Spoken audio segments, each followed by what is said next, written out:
Bonjour Christelle. Bonjour Tom. Alors nous sommes arrivés au 122e CITREP et nous sommes le 5 janvier 2019 et forcément bonne année à toi et à tous ceux et celles qui t'entourent. Bonne année à toi aussi. Merci. Bon, ça a été une fin d'année qui a été relativement calme ici. Oui. Parce que bon, malgré les violations du nouveau cessez-le-feu, ça a quand même, comme d'habitude, bien fait baisser le nombre de violations. Puisque du 29 décembre 2018 au 4 janvier 2019, donc l'armée ukrainienne a violé le cessez-le-feu en RPD à 26 reprises, donc on a quand même une très très grosse chute par rapport à la semaine dernière, oui. durant lesquelles elle a tiré 4 obus de mortier de 120 et 82 mm. Si on rajoute toutes les munitions de petit calibre, donc je rappelle véhicules de combat d'infanterie, lance-roquettes, système de défense antiaérien, lance-grenades et armes légères, on arrive à un total de 321 munitions. Donc on est là aussi en très très forte baisse par rapport à la semaine dernière. Il faut y rajouter les 6 violations et 15 munitions tirées par l'armée ukrainienne durant les dernières 24 heures. Ces tirs ont touché 12 localités de la République, donc bien moins qu'avant le nouveau cessez-le-feu.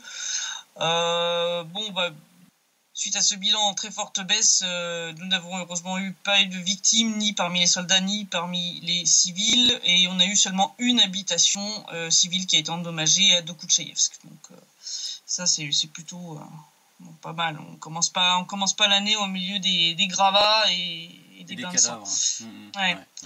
En tout cas, c'était pas quand même l'intention qui leur manquait, puisque malgré l'interdiction officielle d'utiliser pour l'instant les mortiers Molot, les fameux broyeurs de soldats, comme ils les surnomment en Ukraine, les fameux mortiers de 120 mm foireux là, qui ont tendance à exploser à la gueule des soldats ukrainiens. Les soldats de la 57e brigade mécanisée d'infanterie des forces armées ukrainiennes ont décidé, une fois qu'ils étaient beurrés comme des petits lus, de les utiliser pour tirer sur la localité de Viesoloye, donc qui est pas très très loin de l'aéroport de Donetsk, dans les premiers jours de la trêve de Noël. Je vous fais pas le suspense, le mortier a pété, tuant 2 soldats ukrainiens et en blessant 2 autres, sans avoir réussi à tirer sur les civils de Viesoloye.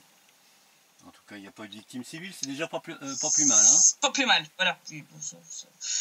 Non, mais c'est bien, le bilan de ce mortier vis-à-vis des soldats ukrainiens est quand même assez édifiant. Qu'on fasse un jour le total, je pense que c'est le mortier qui tue plus de soldats de l'armée qui l'utilise que de gens de l'autre côté. Il va peut-être falloir ouvrir une rubrique, bêtisier sordide. Oui. Parce que là... c'est à peu près ça quand même. S'ils n'ont pas le droit de l'utiliser, je ne sais même pas pourquoi on leur laisse dans les unités, en sachant à quel point ce mortier est dangereux. Surtout vu comment ils se beurrent la gueule. Ouais. En tout cas, puisqu'ils ont maintenant la nouvelle trêve, ils sont revenus aux méthodes de terroristes, n'est-ce pas ? Ah oui. Puisqu'en moins d'une semaine, on a eu quand même 2 tentatives de sabotage de ponts routiers ou ferroviaires en République populaire de Donetsk. Si la première tentative a été totalement déjouée, la deuxième a partiellement réussi. La première a été découverte le 28 décembre 2018 au matin. C'est un employé des chemins de fer, de l'RPD, qui faisait un détour sur son chemin et qui a découvert un engin explosif sur un pont routier qui enjambait les voies ferrées au nord de Makeyevka. Donc c'est Yaroslav Komchenko qui a découvert il a vu un fil, un câble bleu situé près des rails qui était à moitié recouvert de neige parce qu'ici ça continue à tomber bien comme il faut. Donc le câble était à peine visible, on a vraiment eu de la chance qu'il l'ait remarqué. Il a immédiatement prévenu sa direction, indiqué l'endroit où il avait fait la découverte. Il a bien sûr tout de suite compris ce que c'était. Je dirais, il s'est pas beaucoup posé de questions. L'engin a été posé sur le pont. Il a dit clairement qu'une explosion de cet engin aurait provoqué l'effondrement du pont routier, donc ça aurait coupé complètement la ligne ferroviaire, ligne sur laquelle passent chaque jour plusieurs trains de voyageurs, mais aussi de marchandises. Ils ont alors immédiatement fermé la portion de voie ferrée, l'endroit a été fouillé et au final c'est pas 1 mais 3 engins explosifs qui ont été trouvés sur place et désamorcés par le ministère des situations d'urgence de la RPD, ce qui a permis de reprendre la circulation des trains dès 11h43 le jour même. Bon, il semble que cet échec n'a pas découragé les saboteurs, puisque le 1er janvier, une explosion, cette fois l'engin a explosé. Cette fois, c'est un pont ferroviaire qui enjambe l'autoroute qui contourne Donetsk dans le sud, dans le district de Proletarski, qui a été endommagée. Elle a touché donc le pont qui est situé au 27e kilomètre de la ligne ferroviaire allant de Tchoumakovo à Larino et qui enjambe cette autoroute de contournement Slaviansk-Donetsk-Mariupol. Il n'y a heureusement pas eu de victimes, mais un des piliers du pont a été sévèrement endommagé sans pour autant provoquer son effondrement. On mettra des petites photos pour montrer un petit peu le bordel. Bon, ce qu'indique quand même le haut degré de compétence des saboteurs qui ont mené cette opération, parce que heureusement, soit dit en passant. Dès 16h33, donc le 1er janvier, la circulation routière puis ferroviaire a été interrompue dans la zone, le temps que le ministère des situations d'urgence évalue la situation et renforce le pont. Les opérations ont été dirigées par le ministre lui-même en personne. Le pilier endommagé a été renforcé à l'aide de plusieurs blocs et fondations en béton et de poutres d'acier, 106 au total, qui ont été posés pour en fait soutenir le tablier du pont. Voilà. Le 2 janvier au matin à 6h30, le travail de réparation d'urgence était terminé et le pont suffisamment consolidé pour pouvoir attendre une réparation plus pérenne, mais qui sera plus longue et plus compliquée à faire parce que ça va obliger à interrompre régulièrement la circulation routière pour remplacer le pilier, donc ça va être sympa. On ne sait encore rien sur l'identité de ceux qui ont perpétré cet attentat, ni sur la tentative d'attentat du 28 décembre. Bien que l'identité des commanditaires potentiels, je pense, est assez facile à deviner. Oui, il n'y a pas vraiment de doute là. Voilà. En tout cas, l'enquête est en cours. Il faut souligner qu'en 6 mois, nous en sommes déjà à 3 tentatives de faire sauter un pont routier ou ferroviaire en RPD. Et j'espère vraiment que ceux qui ont mené ces attentats seront arrêtés au plus vite avant qu'ils aient le temps de réussir pour de bon et de faire des victimes civiles innocentes ou de détruire grièvement des infrastructures civiles. Je rappelle, ceci est un crime de guerre. Voilà. Bah oui. Comment s'en étonner, je veux dire, il y a longtemps qu'ils ont outrepassé et de très loin toutes les normes, les interdictions, voilà. S'en foutent.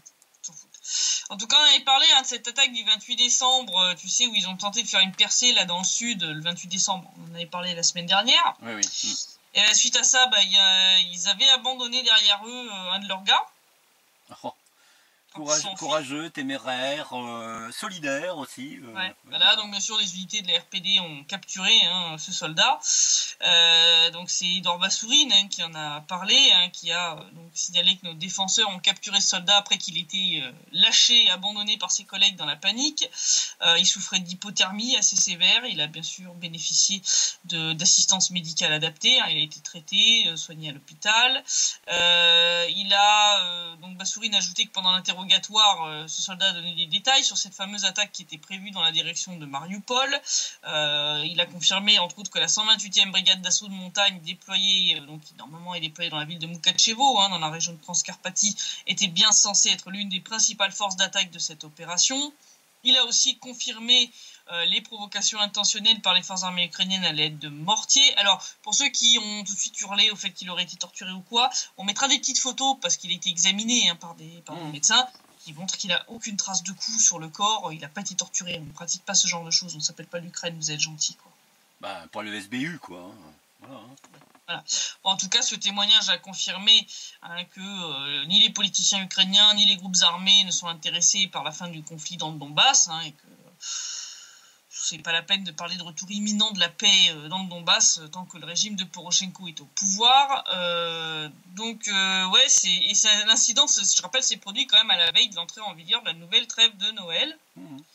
En dit long quand même, c'est très intéressant comme concept. La milice populaire a diffusé une partie de son témoignage qui a été filmé. C'est un témoignage assez intéressant. Il a expliqué les brimades qu'il subissait, parce que c'est un gars qui est issu de cette région de Transcarpathie, etc. Et donc, c'est que les Hongrois, ça commence à poser problème. Il est d'origine hongroise ? Voilà, il a confirmé qu'il avait subi des humiliations, des trucs comme ça, pas mal de pression, donc c'est assez... Se pourrait-il qu'il ait volontairement voulu être interpellé par... Capturé, je sais pas, écoute, on verra. S'il demande à pas faire partie de l'échange de prisonniers, on saura pourquoi, quoi. En tout cas, il a confirmé tout ce qui est mauvais traitement, etc. dans l'armée ukrainienne. Donc Et c'est puis, quand même assez intéressant. et puis la poursuite des velléités de Poroshenko pour faire une provocation encore du côté du détroit de Kertch. Hein, Oui, ils veulent refaire une tentative de passage. Surtout que là, il est dans la merde parce que tu sais, on avait parlé des sondages électoraux. Là, je l'ai pas mis comme news parce que c'est un truc assez bref, donc je l'ai introduit en une phrase. J'avais parlé de ceux qui pouvaient potentiellement gagner même contre Timoshenko. Oui, oui. Tu te souviens le comique de la télé là, qui avait toutes ses chances. Il a décidé de se présenter. Ouh, aïe aïe aïe. Ah bah ça va pas arranger ses affaires, hein, ça c'est clair. Ouais. Déjà qu'il a Timoshenko, mais alors maintenant il a le comique de la télé en plus, qui a même des chances de gagner contre Timoshenko. Bah, c'est le seul qui a ses chances hein, contre Timoshenko au deuxième tour, c'est le seul qui a une chance de gagner contre elle. Mais je pense qu'elle l'a encouragé, il s'est dit bah tiens pourquoi pas. Donc il se présente. Ça va peut-être faire un espèce de remake comme en Italie avec le mouvement 5 étoiles, hein, Pepe Grillo. Je sais pas. C'était un comique hein, à la base.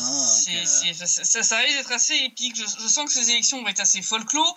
D'autant plus que Kiev a décidé de fermer ses bureaux de vote en Russie, ce qui augure d'une bonne grosse fraude électorale en vue. Ah oui, c'est clair, oui. Hein? Voilà. La décision a été commentée par Viktor Medvedchuk, hein, dont j'ai déjà parlé plusieurs fois, donc qui est un politicien de l'opposition. Cette décision prise par la commission électorale centrale ukrainienne de fermer tous les bureaux de vote en Russie risque d'entraîner des irrégularités lors des élections présidentielles ukrainiennes prévues le 31 mars 2019. C'est ce qu'a déclaré Viktor Medvedchuk. Il a dit que une telle décision ouvre la voie à de multiples falsifications et prouve que les autorités poursuivent leur politique totalitaire de limitation des droits constitutionnels des citoyens. Alors l'argumentaire qui a été donné par le ministère des Affaires étrangères ukrainien, ça vaut son pesant de cacahuètes quand même. Ça a été de dire oui mais de toute façon en 2014 il y a très peu de gens qui étaient inscrits sur les listes électorales et qui sont allés voter en Russie, donc en gros c'est pas la peine de maintenir des bureaux de vote. Oui, sauf qu'entre 2014 et aujourd'hui il y a je crois 3 millions d'Ukrainiens en plus qui vivent en Russie. Donc la donne n'est pas du tout la même sur le plan démographique et que de toute façon, comme l'a souligné Medvedchuk, c'est complètement contraire à la constitution ukrainienne et aux normes juridiques internationales énoncées dans la Déclaration universelle des droits de l'homme que je rappelle l'Ukraine a signée et dans le pacte international relatif aux droits civils et politiques. Voilà. Bon, ça me rappelle quand la France avait empêché les Syriens de voter en France. Oui, et d'ailleurs, moi j'attends la réaction des chancelleries allemandes et françaises de ce point de vue. Oui, bon, on l'attend toujours. Je crois qu'on pourra l'attendre très très longtemps. Voilà. C'est un soutien tacite. Hein. Alors, on parle de démocratie en France, mais on laisse faire des choses qui sont en tant que garant des accords de Minsk, hein, quand même, il faut le rappeler. Hein. C'est magnifique, c'est magnifique. Voilà. Donc, ces amendements au décret sur les bureaux de vote ont été introduits le 31 décembre. Pourquoi le 31 décembre hein, c'est au moment où ils sont tous en train de festoyer pour le nouvel an, donc personne, ni vu ni connu, tu vois, je t'embrouille, paf, je te glisse je te glisse ça ni vu ni connu, tu vois, pendant que tu es en train de te beurrer la gueule, paf, on t'empêche de voter, tu vois, c'est magnifique quand même, hein, ils espéraient que personne ne le verrait. Donc il découle de ce décret que les Ukrainiens présents sur le territoire russe ne pourraient exercer leur droit de vote que dans des bureaux en Géorgie, au Kazakhstan ou en Finlande. Je vois bien les Ukrainiens se déplacer dans les pays voisins pour aller vachement, voter, enfin, c'est n'importe quoi. C'est une belle entrave, hein, c'est une belle entrave, hein. Ah oui, de toute façon, donc c'est totalement illégal, déjà. Donc déjà, en soi, c'est une fraude massive visant à voler les élections, parce que je rappelle que ça va empêcher des millions d'Ukrainiens qui vivent en Russie de voter.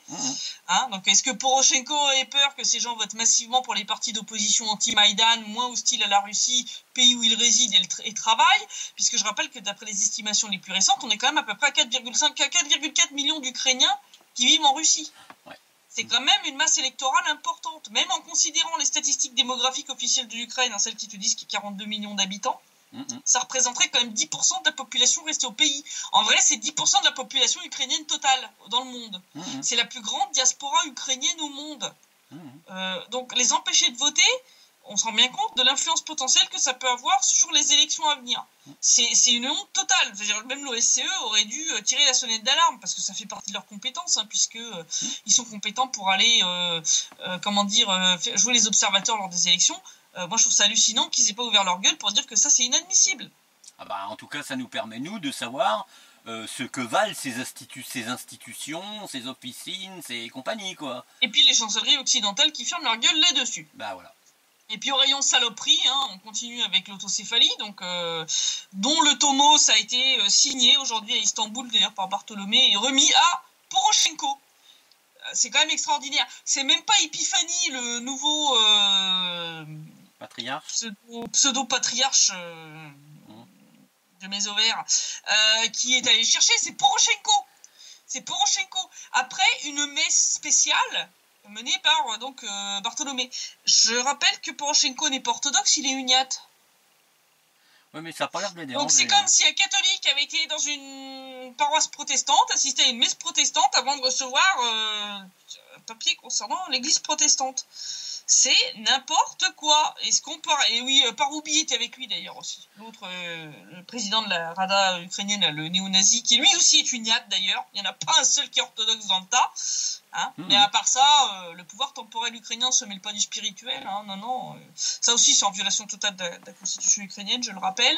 En tout cas, comme je l'avais prédit, les autorités ukrainiennes veulent essayer de voler les deux lores, les deux grandes lores. Donc, c'est les groupes de monastères, de grottes et de chapelles qui sont situés à Kiev-Pechersk et à Kremenets-Potchaïev. Puisqu'en fait, c'est le journal ukrainien Vesti qui a levé le lièvre. Il a cité une source au sein de l'administration présidentielle ukrainienne qui a dévoilé que cette dernière a chargé la direction du musée de la lore de Kiev-Pechersk et de la réserve historique et architecturale d'État de Kremenets-Potchaïev de mettre fin par voie judiciaire aux baux qui ont été conclus avec les communautés orthodoxes canoniques ukrainiennes, hein, donc les baux de location. Donc auparavant, le secrétaire de presse de la structure ecclésiastique ukrainienne non canonique, Yevstravi Zoria, a déclaré que les monastères de Kiev-Pechersk et Potchaïev feraient tôt ou tard partie de la nouvelle église sans violence ni confrontation. Bah là, tu rêves, mon pote, parce que même en partant en mode judiciaire, ça va très mal se finir, parce que les paroissiens vont pas se laisser dépouiller comme ça. Ah bah c'est clair, oui. Donc il a déclaré que l'administration présidentielle a chargé les dirigeants du musée de la lore de Kiev-Pechersk et de la réserve historique et architecturale d'État de Kremenets-Potchaïev de préparer des procès devant les tribunaux administratifs pour mettre fin au bail accordé aux communautés de l'UOC-MP. D'après le journal, en raison de la sensibilité de la question, le processus est mené en secret pour ne pas provoquer de réponse publique négative. Alors bah tiens, vous voulez pas provoquer d'émeutes? Ah bah désolé, on va éventer votre machin là, ça va bien vous occuper. Je rappelle que c'est complètement contraire à ce que Poroshenko avait dit, puisqu'il avait dit que non, on dépouillera pas, on volera pas d'église à l'UOC-MP. Bah tiens, encore une promesse violée. J'ai arrêté de les compter, je sais plus à combien on est.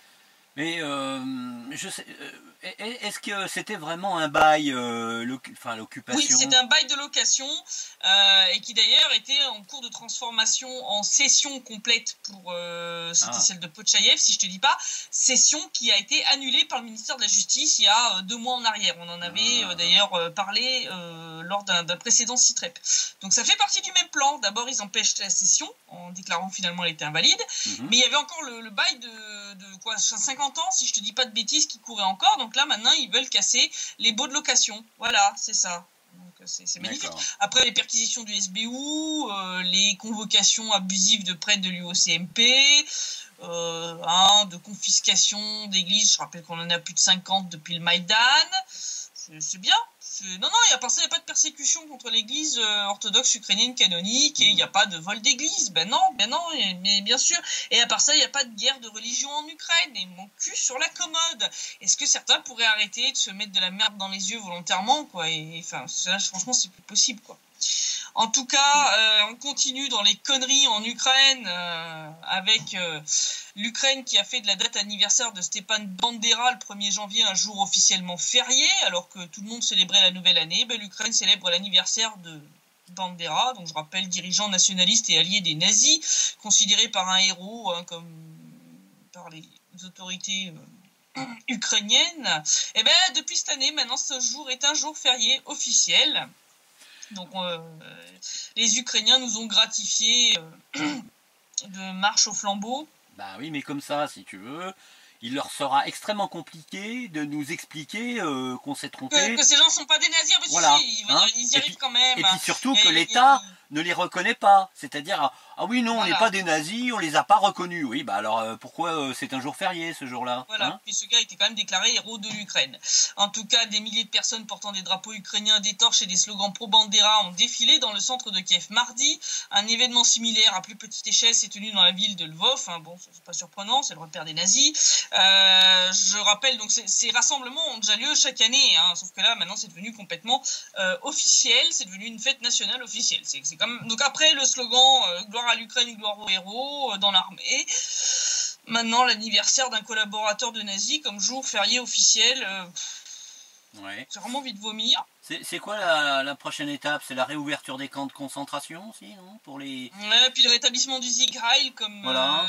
comme salut, enfin je sais pas, enfin il y a eu de toute façon des tentatives de minimiser les crimes de Bandera en disant qu'ils contrôlaient pas les milices armées de l'UPA et gna gna gna, enfin c'est du grand n'importe quoi. Ce mec était un antisémite, ils étaient déjà commencé à collaborer avec les nazis avant même le déclenchement de la Seconde Guerre mondiale. Au début avec de la propagande et puis ensuite ils ont commencé à passer à la violence. Je veux dire, avant même l'invasion nazie de l'Union soviétique en 1941, Bandera travaillait activement avec les services spéciaux du Reich. Je veux dire, ils se sont fait un peu réprimer qu'en 1941, une fois qu'ils étaient plus trop utiles au régime nazi, puis ils les ont sortis des camps en 1944 quand l'armée soviétique a commencé à avancer. Hein. Ils ont utilisé comme chair à canon. Puis après, ils ont continué à les financer. Via les officines de la CIA, hein, comme 5e colonne au sein de l'URSS. Enfin bon, je veux dire, faut arrêter les conneries. Ces mecs-là étaient des collaborateurs de nazis, ils ont du sang sur les mains. Vraiment, là, faut arrêter les conneries. Et la France ferme sa gueule sur tout ça. Hein, les gens qui hurlent que les gilets jaunes hein, sont des fascistes, des antisémites, c'est marrant, là je les vois pas. Hein. T'as des défilés au flambeau avec des néo-nazis, des milliers de néo-nazis ukrainiens en plein centre de Kiev. Ça a été déclaré fête nationale, officielle, mais tout va bien, madame la marquise. En tout cas, l'Ukraine qui se vante de pouvoir se passer de la Russie, elle va se sentir passer à partir de cette année, puisque donc on a parlé des premières sanctions que la Russie avait prises contre l'Ukraine. Bon, ils en ont rajouté une petite couche. Et résultat, l'Ukraine pourrait perdre jusqu'à 25% de son chiffre d'affaires avec la Russie à cause de ces nouvelles sanctions imposées par Moscou. C'est ce qu'a dit dimanche dernier Valentin Zemliansky, directeur des programmes énergétiques au Centre de l'économie mondiale et des relations internationales de l'Académie nationale des sciences sur le plateau de la chaîne TV 112, donc c'est la chaîne de ce cher Igor Kolomoïski. Il dit « Je pense que cette liste de sanctions met fin aux relations commerciales dans le domaine de l'industrie entre l'Ukraine et la Russie et que la Russie se réorientera complètement vers la fabrication nationale de produits qu'elle achetait auparavant à l'Ukraine. L'expert a noté qu'il s'agira tout d'abord de biens technologiques à forte valeur ajoutée. Il dit c'est une fin logique de la coopération industrielle. Cela se serait produit qu'il y ait eu ou non un conflit entre la Russie et l'Ukraine. C'est ce qu'il a déclaré. En notant que la Russie a activement mis en œuvre des politiques de substitution des importations depuis 2003. Zemliansky a aussi estimé donc, que l'Ukraine perdra jusqu'à 1 milliard de dollars l'année prochaine, donc enfin, cette année-ci, hein, en raison de ces nouvelles mesures restrictives. Il dit que les estimations varient de 500 millions à 1 milliard de dollars. Si on tient compte du fait que le chiffre d'affaires commercial s'élèvera à environ 4 milliards de dollars pour 2018, ce sera important pour l'économie ukrainienne si nous perdons 25% l'année prochaine. Voilà, c'est effectivement pas négligeable. Donc pour que les gens comprennent, le 29 décembre, donc la Russie a ajouté aux sanctions déjà existantes l'interdiction d'importation de plus de 50 types de marchandises en provenance d'Ukraine, entre autres le blé, l'huile de cuisson, les légumes, les fruits, la bière, le vin, les tracteurs, le papier, les turbines, les meubles et tout un paquet d'autres marchandises. Donc Dimitri Medvedev, Premier ministre russe, a déclaré que c'est une mesure donc réciproque, hein, prise en réponse aux sanctions imposées par l'Ukraine. Hein. Donc il faut savoir que le 18 décembre, le gouvernement ukrainien avait prolongé l'embargo sur certaines marchandises en provenance de Russie jusqu'en 2020. Donc c'est la réponse du berger à la bergère. Je pense que l'année 2019, elle va faire très très mal à l'Ukraine. Oui, surtout l'année 2020, une fois qu'ils ont perdu, à la fin de cette année, quand ils auront perdu totalement le transit de gaz. Et on va y venir pendant ce temps-là à Kiev. Là, c'est plutôt pendant ce temps-là à Varsovie. Ah, parce qu'il commence à s'affoler là quand même, hein, parce que là, donc c'est le chef de la diplomatie polonaise, Jacek Saputowicz, qui dans une interview accordée au Handelsblatt, hein, donc quotidien allemand, a déclaré que le projet de gazoduc Nord Stream 2 est un assassin de l'Ukraine, ni plus ni moins. Hein. Non, mais faut toujours qu'ils fassent dans les hyperboles, ça devient ridicule. Il a dit: le Nord Stream 2 tue l'Ukraine. Si le transit de gaz russe via le territoire ukrainien baisse, le pays perdra non seulement des revenus importants, mais aussi et surtout une garantie contre une ultérieure agression russe. On voit pas très bien comment. Hein. C'est quoi l'argument là? Il a dit autre chose, non? C'est l'argument débile. C'est l'argument bien débile parce que bon, si on part dans le délire des Ukrainiens, qui est de dire que c'est l'armée russe qui agresse dans le Donbass, ça n'a rien empêché du tout, quoi. Si on part dans leur logique. Bah, oui. Bon, si on regarde dans la réalité, il n'y a pas eu d'agression russe, puis de toute façon, la Russie a toujours dit qu'elle n'en a rien à foutre. Ils n'ont pas envie de récupérer le boulet économique qu'est l'Ukraine. Hein, voilà. Donc ce chef de la diplomatie polonaise a aussi accusé l'Allemagne et l'Autriche de mensonges et d'attitudes anti-européennes. Il dit: nous soutenons sans réserve la position de l'Union européenne. Néanmoins, l'Allemagne et l'Autriche veulent par des manœuvres toujours nouvelles obtenir des exceptions pour le Nord Stream 2. Et c'est la raison pour laquelle nous n'avons toujours pas d'avis européen unique. Oui, c'est un peu logique, l'Allemagne et l'Autriche sont pas des débiles, hein, ils savent que s'il se passe du gaz russe pas cher, ils sont dans la merde. Il a aussi proposé... Oui, ils vont être obligés d'acheter du gaz de schiste américain qui coûte la peau des fesses. Sur l'océan et qui va coûter 2 fois plus cher. C'est ça. Il a aussi proposé de désigner un envoyé spécial du secrétaire général des Nations Unies pour l'Ukraine et d'engager dans les négociations dans le format Normandie les institutions européennes et les États-Unis. Parce qu'il a dit, je cite: l'Allemagne et la France estiment sans doute qu'à elles seules, elles représentent l'Europe, mais nous ne le pensons pas. Hein. Bon, c'est bien. Donc c'est déjà un bordel le réunion format Normandie. On veut rajouter 3 pignoufs de plus dans l'histoire. Enfin, ça va être du grand bordel à échelle industrielle. Enfin, en tout cas, je voudrais calmer les crises d'hystérie de ce monsieur. Non, c'est pas le Nord Stream 2 qui est l'assassin de l'Ukraine. C'est les autorités ukrainiennes post-Maïdan. Vous savez le Maïdan que vous avez soutenu, messieurs les Polonais? Ouais. Exact. Ils étaient dès le départ, ils étaient là. Ouais. Voilà, donc arrêtez de chouigner à propos du Nord Stream 2. Vous êtes en train de chouigner parce que Nord Stream 2 va faire concurrence au terminal de gaz, de gaz liquéfié que vous avez décidé d'installer dans votre pays à grands frais pour faire plaisir à vos copains les Américains. Et d'ailleurs, parce que vous êtes des bons suce-boules. Voilà. Bah, c'est ce que ça révèle. Hein. C'est ce que ça révèle, c'est-à-dire que maintenant Varsovie est devenue le porte-parole des Américains en Europe. C'est le caniche des Américains. Donc voilà, donc tu peux calmer ta crise d'hystérie, mon gars. Moi, ça me fait bien rigoler. Oui, l'Ukraine va perdre une grande partie du gaz russe. La Russie a clairement dit qu'ils essaient d'apaiser en disant oui, enfin bon, on n'envisage pas le truc, mais de toute façon, ils ont tous dit, si c'est pas rentable, on va pas continuer. Donc il y aura un petit peu de transit qui continuera pour aller alimenter la Slovaquie, la Hongrie, enfin ce genre de pays, quoi. Mais si l'Ukraine ne vole pas le gaz au passage, hein, ça voilà. Encore. Mais ça s'arrêtera là, parce que Gazprom a très clairement dit, si c'est pas rentable, on va pas continuer, on n'est pas une œuvre de charité. Donc c'est pas la peine de jouer les hystériques. Je veux dire, vous pouvez pas avoir le beurre, l'argent du beurre, le cul de la crémière et son sourire avec. Ça marche pas. Non, ça marche pas. Donc voilà comment on commence l'année avec crise d'hystérie en tête et compagnie. En tout cas, on sent que Poroshenko est quand même dans le caca et que ça va très mal se finir avec ces histoires d'autocéphalie accordées à l'église schismatique réunifiée. Là, ça va très mal se finir ces histoires. Donc ça va péter en une peine de partout. En tout cas, voilà comment on commence l'année entre élections avec grosse fraude, participation d'un comique de télé qui a ses chances contre le président sortant. Non, mais par contre, c'est pas un indice rassurant parce qu'en général. Non, quand tu commences à avoir des trucs comme ça, ouais, c'est mauvais signe quand même. On fait ce genre de choses en général fait faire des grosses conneries à celui qui se trouve dans la panique. Et, et comme il a le pouvoir, il est capable de faire des choses assez monstrueuses. Donc, provocation encore pire que celle qui avait eu lieu au mois de novembre dans le détroit de Kerch. Donc voilà, donc faut s'attendre à de nouvelles saloperies. En tout cas, bon, pour l'instant, on a commencé le début d'année de façon relativement calme. J'espère que ça va se maintenir.